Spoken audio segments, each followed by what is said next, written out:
commencer tout d'abord avec une vraie description d'entreprise. Donc, bien sûr, vous allez commencer, dans le fond, votre entreprise grâce à une situation un peu spéciale. Dans le fond, donc, vous avez vécu une situation un petit peu tragique. Vous êtes votre femme qui s'est brûlée les mains. Donc, ça vous a amené à justement développer des produits qui vont justement aider à aider le quotidien des familles en inventant de nouveaux produits. Donc, votre fondation s'est passée en 1990. Donc, vous spécialisez dans les instruments, les instruments de cuisine, des produits innovateurs. Votre stratégie actuelle, c'est vraiment la commercialisation de ces produits-là, mais à des moyens abordables, au fond, afin justement de permettre à tous de les avoir et de situer notre prix en deçà de 20 $. Donc, votre équipe, dans le fond, c'est deux gestionnaires, dans le fond, M. Anderson et M. Kirk, et ainsi que votre femme, et dans le fond, l'ensemble des employés que vous avez engagés au cours de ces années. Donc, je vais faire une description du mandat. Donc, on va traiter les points suivants. Donc, premièrement, l'expansion de l'entreprise, qui est vraiment un point culminant, étant donné que ça va avoir un impact sur toutes les autres décisions qui vont se passer par la suite.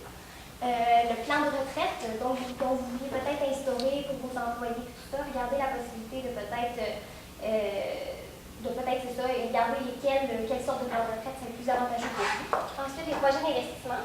Vous avez parlé d'un projet qui semble quand même assez d'actualité, c'est-à-dire dans la confection de sushi, donc qui faciliterait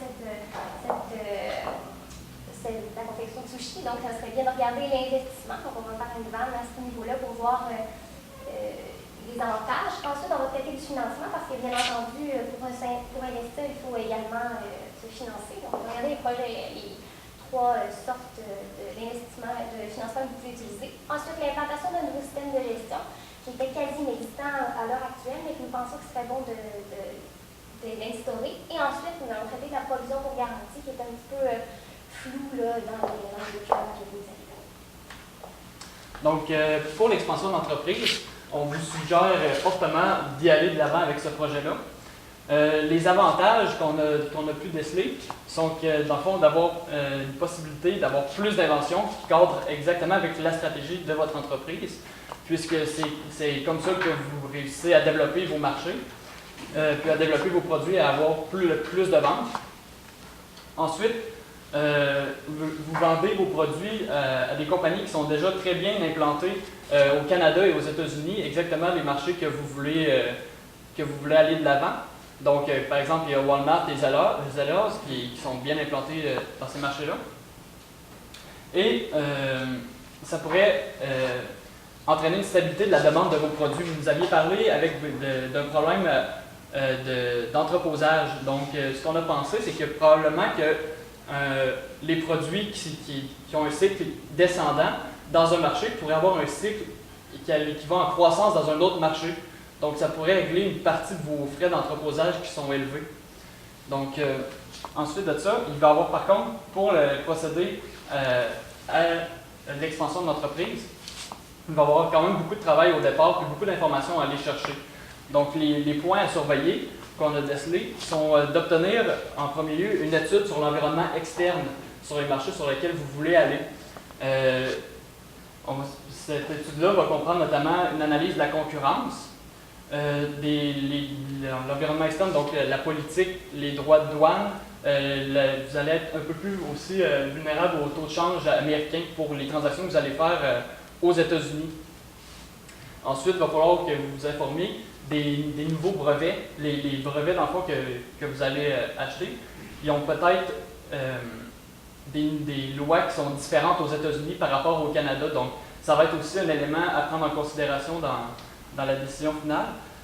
Puis, il va y avoir aussi probablement des impacts fiscaux sur vos ventes que vous allez faire aux États-Unis. Donc, ça serait bien de consulter un fiscaliste pour savoir exactement quels vont être ces impacts-là. Ensuite, à chaque fois que vous allez développer un nouveau produit, comme les marchés vont être différents selon, vous êtes maintenant au Québec, mais dans le reste du Canada et aux États-Unis, donc vu que les marchés vont être différents, vous allez devoir avoir des études de marché pour ces différents marchés-là, évidemment. Ensuite de ça, toujours dans la stratégie d'expansionner l'entreprise, peut-être engager des vendeurs à commission aux États-Unis ou au Canada anglais qui connaissent bien le marché, qui pourraient trouver des entreprises qui seraient prêtes à commercialiser, à distribuer dans le fond votre produit aux clients, aux consommateurs. Donc ça vous aiderait grandement dans votre stratégie d'expansion d'entreprise. Ensuite, bien sûr, il va falloir engager des nouvelles personnes au sein même de l'entreprise parce que vous allez prendre de l'expansion. Ça implique beaucoup de travail, comme je viens de vous mentionner, beaucoup de choses à aller chercher. Donc, ça va être pertinent à ce niveau-là d'engager du personnel supplémentaire dans votre entreprise. Donc, je vais laisser maintenant le programme de plan de retraite à M. Poul. Donc, le plan de retraite, ça va dépendre principalement si vous suivez l'idée de prendre de l'expansion avec l'entreprise. Si vous restez au niveau actuel, à 2 gestionnaires et 8 employés, on ne vous le conseille pas, vu le nombre restreint de personnes. L'avantage coût-bénéfice ne serait pas assez élevé pour vous. Par contre, si vous décidez de prendre de l'expansion, on vous le propose, ce serait une très bonne idée, vu un plus grand nombre d'employés qu'on va pouvoir avoir un fonds plus élevé, avoir des meilleures cotisations. On va vous présenter deux types de prestations, de cotisation de plan de retraite, soit la prestation déterminée ou la cotisation déterminée. La différence entre les deux, c'est que les prestations déterminées, l'employé reçoit un montant fixe périodique lors de la retraite, puis c'est l'entreprise qui prend le risque selon les taux des marchés. Tandis que la cotisation déterminée, l'employé va recevoir aussi périodiquement un montant, mais qui va varier selon le marché actuel. Donc c'est l'employé qui va vraiment prendre le risque. C'est ce qu'on vous conseille d'ailleurs si vous développez un programme de plan de retraite, d'y aller avec les cotisations déterminées. Donc, les avantages du plan de retraite, c'est que ça montre la stabilité de l'entreprise. Une grande entreprise qui a un plan de retraite montre à ses employés, puis à la collectivité, qu'elle est bien établie, qu'elle prévoit une croissance. Puis, du côté des employés, on voit que les employés vont être mobilisés vers l'entreprise. Ils vont dire, à la fin, quand je vais avoir travaillé tant de temps, je sais qu'au bout de la ligne, je n'aurai pas travaillé pour rien. Je vais avoir un fonds de pension, puis ça va être avantageux pour moi. Du côté des inconvénients, par contre, c'est sûr que c'est une gestion supplémentaire, puis ça engendre des coûts qui peuvent être différents là, par rapport à la grosseur des coûts de gestion, des choses comme ça, des avocats, des comptables, des choses comme ça. Donc, je vais laisser la parole à Mme Savard pour le projet d'investissement. Donc, concernant justement ce merveilleux projet qui est dans le fond la commercialisation d'un produit qui va faciliter la confection du sushi. Donc, c'est sûr que c'est une opportunité dans le marché actuel. Les lignes asiatiques sont super en vogue. Donc, c'est vraiment un bon projet d'expansion, un bon projet pour vous, dans le fond, d'investir là-dedans. Donc, c'est sûr que le coût de revient est quand même de 27 $. Tout à l'heure, je vous disais que dans le fond, vous essayez de garder vos produits très abordables, dans le fond, dans une vingtaine de dollars. C'est sûr que si le produit coûte déjà 27 $ à produire, c'est sûr que ça vous baisserait un peu à ce niveau-là. Cependant, c'est vraiment un mécanisme fiable. Et aussi, le design s'adapte vraiment bien avec les autres produits que vous avez développés dans les autres catégories. Puis la durée du projet va être de 10 ans, dans le fond, parce que ce brevet-là a une durée de vie de 10 ans. Donc, j'ai fait une vanne, justement, sur cette durée de vie. Donc, je vais la diapositive. Donc, c'est sûr que là, vous avez justement jusqu'à la fin janvier pour donner votre réponse. Donc, c'est sûr que c'est bien que vous ayez déjà fait une petite étude de marché pour savoir exactement quel prix vous permettrait de vendre, la quantité et tout ça. Donc, c'est bien que vous ayez pris de l'avance parce que c'est sûr que ça fait un délai serré pour prendre une décision rapidement. Puis, c'est sûr que c'est un produit, comme je vous disais, qui est vraiment très en vogue. Donc, si on déciderait de prendre peut-être du retard, ça pourrait vraiment nuire étant donné qu'un compétiteur pourrait vraiment être intéressé par le projet. Donc, j'ai fait la méthode économique grâce à vous donner et j'ai vraiment le prix vraiment optimal, c'est vraiment de 36 $. Il donnerait une marge sur coût variable de 9 $, ce qui vraiment favoriserait dans le fond une maximisation des bénéfices. Donc, les ventes prévues pour l'année sont de 200 000 unités. Donc, mon hypothèse, c'est que dans le fond, vous avez des ventes dans le fond qui augmentent pendant les 2 premières années. Donc, vous avez comme une croissance de 3 à 5 la deuxième année et de 6 par la suite. Donc, j'ai fait l'hypothèse qu'ensuite, le marché va être stagné, dans le fond, que vous allez avoir vraiment bien commercialisé votre produit, puis il n'y aura pas une augmentation continue des ventes, mais qui est quand même déjà très bien. Donc, c'est sûr que le 3-5 moi, à fin de calcul, j'ai pris le 4 mais j'ai quand même vérifié lors de ma vanne si l'effet de 3 à 5 allait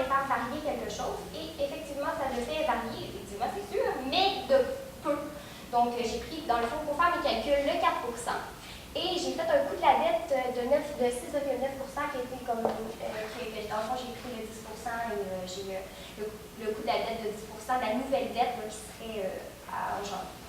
qu'on engendrerait peut-être dans les projets de financement. Puis ensuite, j'ai fait ça. Et ensuite, j'ai fait une étude de sensibilité afin aussi de savoir, dans le fond, l'effet de ce pourcentage-là, l'effet que ça va avoir sur ma femme. Et effectivement, tout est positif. On parle ici quand même de 1 490 000 de ventes, c'est quand même très bon. On parle aussi, dans le fond, c'est ça, vous voyez, là, 5 2 millions, puis 9 1 193 000. Donc, j'ai fait aussi un délai de récupération. Donc, pour voir que, dans le fond, c'est vraiment un projet qui va être rentable à court terme, étant donné l'augmentation des ventes qui est déjà à prévoir là, pour prochainement. Donc, dans le fond, en excluant, c'est sûr que dans le coût de revient, vous me parliez de frais fixes attribuables. Je n'ai pas été capable d'identifier exactement qu'est-ce qui était ces frais fixes, mais vu que c'est des frais fixes, la plupart du temps, on peut supposer que ces frais fixes vont demeurer, peu importe le produit, dans le fond, ou que sinon, dans le fond, ils vont être. Ça se peut qu'ils soient inclus, dans le fond, qu'ils soient vraiment attribuables aux produits, tels que peut-être les coûts de la nouvelle machinerie, parce que c'est ça, pour faire ce projet, il faut justement acheter une nouvelle machinerie. Donc, c'est peut-être ça. Donc, dans les deux cas, c'est positif. Cependant, j'ai décidé de l'exclure pour faire le calcul. Donc, les frais fixes attribués sont non inclus dans ma vente, mais j'ai quand même vérifié, comme je vous disais. Il faut acheter un équipement de 650 000, qui est quand même un investissement quand même assez gros, mais comme je vous dis, même en prenant compte de cet élément, la vente reste toujours positive. C'est un projet qui vaut vraiment la peine d'être investi et qui va être rentable à court terme. Donc, je vous conseille d'investir vraiment dans le puits ici, Sushi Water. Donc, comme mes collègues disaient tantôt, qui parle d'investissement, parle de financement, évidemment. Ça prend de l'argent pour aller de l'avant avec des projets. Donc, selon les données que vous nous avez données, selon votre méthode de financement de 2,5 millions de dollars, il fallait avec 3 méthodes, soit l'emprunt, l'émission d'actions ordinaires ou l'émission d'actions privilégiées. Donc, on vous présente des différents critères de sélection pour chacun. Donc, au niveau du contrôle, pour l'emprunt et les actions privilégiées, il n'y aura pas de différence par rapport à votre contrôle dans l'entreprise. Cependant, avec les actions ordinaires, votre contrôle personnel, étant donné que vous contrôlez 100 de l'entreprise à vous deux, diminuerait à 28,57 si le capital d'action actuellement est à 1 million. Si vous émettez pour 2,5 millions d'actions ordinaires, évidemment, votre part va diminuer. Celui-ci serait de l'ordre de 28,57 combiné. Pour le coût, on a calculé environ le coût d'emprunt. On parlait d'un 20 000 quelque chose par mois, donc ce qui fait à peu près un 250 000 par année en capital et intérêt pour payer l'emprunt. Pour les actions ordinaires, ce qui serait variable avec votre politique de dividendes. Si vous versez des dividendes, évidemment, le coût va être plus élevé. Si vous décidez de ne pas en verser, le coût va être plus bas. Pour les actions privilégiées, c'est un 9 cumulatif. Donc, si vous ne le versez pas une année, vous n'avez pas le choix de le verser l'année d'après. Donc, ce n'est pas un coût qui peut être évitable à ce niveau-là. Côté fiscal, à l'impôt, évidemment, si vous allez vers l'emprunt, les intérêts que vous payez diminuent votre bénéfice imposable. Donc, vous avez une part de retour d'impôt à ce niveau-là. Donc, avec un emprunt, on peut diminuer notre impôt à payer. Pour les actions, on vous conseille encore, comme tantôt, d'aller voir un fiscaliste pour aller voir vraiment les détails de ce qui va se passer avec ça, avec les nouvelles normes, des choses comme ça. Un fiscaliste va pouvoir vous aider.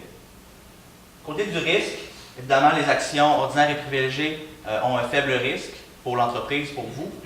Par contre, si on prend les données prévisionnelles de 2013, votre ratio de dette actuel est à 35,04 puis augmenterait à 46,57 en contractant cette dette-là. C'est des beaux chiffres. Par contre, il faudrait comparer avec le secteur, voir si c'est en dessous ou au-dessus de votre secteur d'activité. Donc, on ne peut pas dire si c'est bon ou mauvais parce qu'on n'a pas de comparaison. Dans les autres critères, pour l'emprunt, renouvelable 5 ans. Donc, au bout de 5 ans, on peut voir renégocier le taux d'intérêt ou bien faire des modifications à l'emprunt. Du côté des actions privilégiées, un aspect négatif, c'est qu'ils sont non rachetables. Donc, vous êtes obligé de conserver ces actions-là, que ce soit avec cet investisseur-là ou avec un autre. Vous ne pouvez pas racheter pour enlever cette dette-là, si on veut. Puis, de l'autre côté de l'emprunt, un bon côté de l'emprunt, c'est que présentement, votre ratio de fonds de roulement est supérieur à 1, donc de l'ordre d'environ 1,98. Donc, pour chaque dollar de passif, vous avez presque 2 dollars pour rembourser vos actifs. Donc, c'est très bon. Puis, avec en contractant une nouvelle dette, le ratio diminue un petit peu, mais il n'y a rien de dramatique. On reste au-dessus du 1. Donc, pour ce qui est du système de gestion, on vous suggère fortement d'implanter un budget parce qu'il semble, d'après les informations que vous nous avez données, on n'avait pas l'impression que vous aviez un système de budget très clair. Donc, un système d'implantation de budget, ça vous permet un meilleur contrôle des coûts. Puis, vous avez deux possibilités, dans le fond, dans l'implantation du budget, soit un imposé ou un participatif. Donc, un imposé, c'est que les gestionnaires établissent les chiffres et puis ces chiffres-là doivent être respectés, dans le fond, dans les budgets. Cet élément-là favorise le contrôle du budget et de l'entreprise. Il est fait par les gens qui ont une vision globale de l'entreprise, soit par vous, les gestionnaires. Par contre, ça peut provoquer une baisse de motivation chez les employés si les chiffres sont irréalistes ou bien difficiles à atteindre. Et puis, dans votre cas, ça pourrait être un peu plus difficile à appliquer au début puisque vous n'avez pas tout à fait de gestion par budget en ce moment. Ensuite, l'autre qu'on vous conseille fortement, c'est le participatif. Ça implique tous les employés qui sont impliqués dans les prises de décision. Ça tient compte de leur réalité. Par contre, ça peut être plus long à concevoir puisque vous devez être d'accord sur les points du budget. Et puis, ça peut entraîner des comportements dysfonctionnels. D'ailleurs, parlant de budget, on voudrait vous suggérer d'instaurer un système de primes au rendement.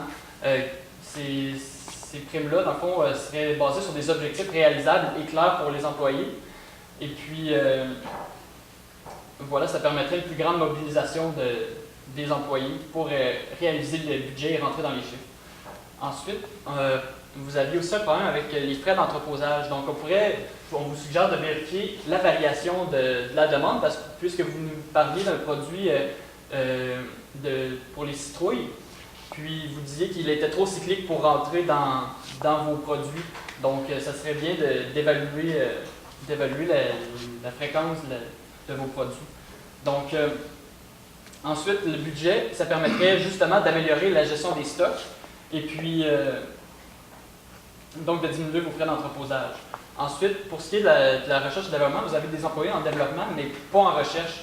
Donc, on vous suggère d'embaucher des patenteux, comme vous les appelez, pour les plus prometteurs, pour faire la recherche et puis amener des nouveaux produits. Ça vous ferait en sorte qu'il y aurait plus d'appartenance, il y aurait moins de coûts imprévisibles dans les budgets par rapport aux frais pour acheter des éléments. Et puis, ça ferait comme de contrôler la fluctuation de l'offre des patenteux. Puis, vous pourriez tout de même conserver le concept de recevoir des gens, des patenteux, puis tout en gardant le même mode de recherche et développement. Et puis, vous pourriez par contre établir des paramètres de sélection des produits et financer l'achat de brevets. Donc, dans les paramètres, vous diriez, on exige d'avoir un brevet pour les produits, mais si vous n'avez pas les moyens pour acheter le brevet, on peut vous prêter l'argent ou bien vous payer moins pour votre invention. Donc, ça vous permettra des économies de temps et de coûts pour vous, les dirigeants. Puis, voilà. Donc, on vous suggère aussi d'avoir un plan de relève parce que, par exemple, vous, M. Anderson, je ne sais pas si vous avez des enfants, peut-être que vous pourriez commencer à les intégrer dans l'entreprise. Donc, voilà. Donc, c'est ça la condition pour garantie, ça serait important de la comptabiliser, étant donné qu'elle a vraiment lieu. Dans le fond, vous la comptabiliser à 5%, ça serait important de la mettre à 10%. Et aussi, c'est ça. Donc, en conclusion, comme mes collègues ont parlé, on vous suggère de faire l'expansion d'entreprise, de mettre sur un plan de retraite, de faire le projet d'investissement, de financer avec l'emprunt bancaire. Vous pouvez lire. On vous remercie.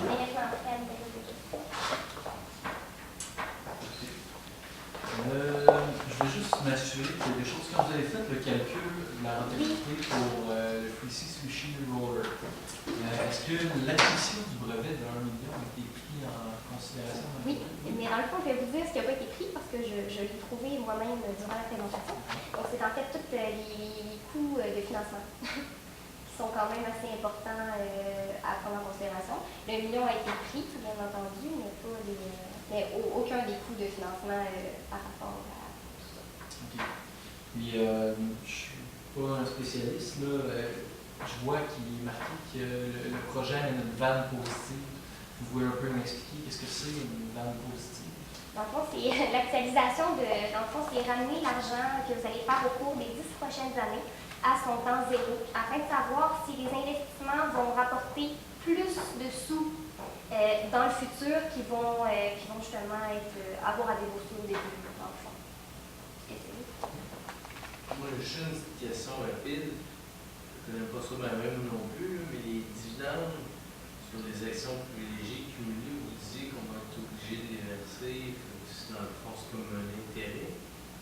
C'est ça, dans le fond, quand un dividende est cumulatif, c'est que si par exemple vous n'avez pas les fonds pendant une année X pour les verser, l'année d'ensuite, vous allez être obligé de quand même les verser, ils vont s'additionner à ceux de l'année 2. Donc, mais qu'à l'année 2, peu importe ce qui arrive, je suis obligé de les verser. Si vous avez les moyens, dans le fond, ils vont être cumulatifs jusqu'à temps que vous puissiez les verser, jusqu'à temps que vous fassiez un bénéfice. Les moyens, ça veut dire que je pourrais ne jamais les verser. Ben, dans ce cas-là, si vous n'êtes jamais capable de les verser à long terme, ça voudrait dire que vous ne faites pas de bénéfice.